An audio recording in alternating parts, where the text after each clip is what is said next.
Hai, Assalamualaikum warahmatullahi wabarakatuh. Salam sehat untuk kita semua. Perkenalkan, saya Ahmad Sarid Batubara. Saat ini saya menjabat sebagai Asisten Tata Usaha dan Keuangan PT PLN 4 Regional 5, Kebun Tabara, Kalimantan Timur. Video ini saya buat sebagai salah satu tugas pelaksanaan Presentation Leadership Development Program 3 Angkatan ke-14 dalam modul Manajemen Bisnis. Adapun materi yang akan saya bawakan mengenai presentation management, sistem perencanaan dan pengendalian manajemen, basic problem solving and decision making. Sekilas mengenai perkebunan. Usaha perkebunan adalah usaha yang meliputi kebun dan pabrik yang bekerja sesuai dengan sistem yang baku sehingga membentuk komunitas dan berinteraksi dengan lingkungan sekitarnya. Di mana usaha perkebunan harus menghasilkan produk, penyediaan bahan baku, pengolahan bahan baku menjadi produk, pemasaran produk, dan secara fisik meliputi kawasan atau wilayah yang luas. Fungsi perkebunan secara ekonomi, peningkatan kemakmuran dan kesejahteraan rakyat, serta penguatan struktur ekonomi wilayah dan nasional. Ekologi, peningkatan konservasi tanah dan air, penyerap karbon, penyedia oksigen, dan penyangga kawasan lindung. Sosial budaya, sebagai perekat dan pemersatu bangsa dalam pengembangan wilayah. Karakteristik proses bisnis. Yang pertama, keunikan dalam aspek sosial, budaya, dan politik. Yang kedua, keunikan karena ketidakpastian produksi, yaitu faktor genetis. Yang ketiga, keunikan dalam campur tangan pemerintah. Yang keempat, keunikan dalam struktur persaingan dan rantai pelaku usaha. Adapun pokok-pokok permasalahan.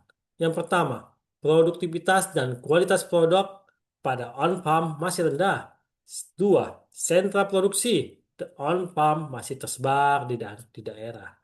Tiga, persaingan bahan baku yang relatif kurang sehat. Empat, industri pengolahan off-farm belum berkembang. Lima, pajak dan berbagai pungutan mengakibatkan ekonomi biaya tinggi. 6. Kualitas dan komitmen SDM pekebun relatif masih rendah. 7. Tekanan isu-isu global, baik lingkungan, keamanan, dan pangan. Manajemen yaitu suatu proses perencanaan, pengorganisasian, menggerakkan dan mengarahkan serta mengontrol aktivitas organisasi agar tujuan organisasi dapat tercapai dan baik. Perencanaan diartikan sebagai suatu proses pemilihan dan menghubung-hubungkan fakta serta menggunakannya untuk menyusun asumsi-asumsi yang diduga bakal terjadi di masa datang, untuk kemudian merumuskan kegiatan-kegiatan yang diusulkan demi tercapainya tujuan-tujuan yang diharapkan. SPPM adalah suatu sistem terintegrasi antara perencanaan, proses, strategi, penganggaran, pencatatan, pertanggungjawaban dalam menjalankan organisasi agar perusahaan dapat mencapai tujuan secara efektif dan efisien. Fungsinya adalah tool untuk membantu manajemen dalam mengarahkan organisasi untuk mencapai tujuan.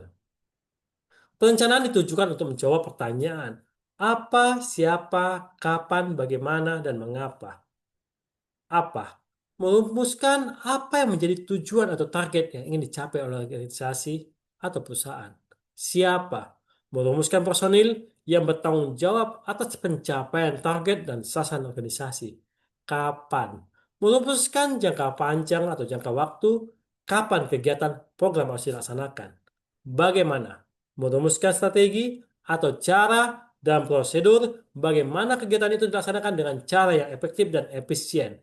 Mengapa? Merumuskan alasan-alasan yang melatar belakangi mengapa kegiatan atau program itu dilaksanakan atau untuk apa kegiatan itu dilaksanakan.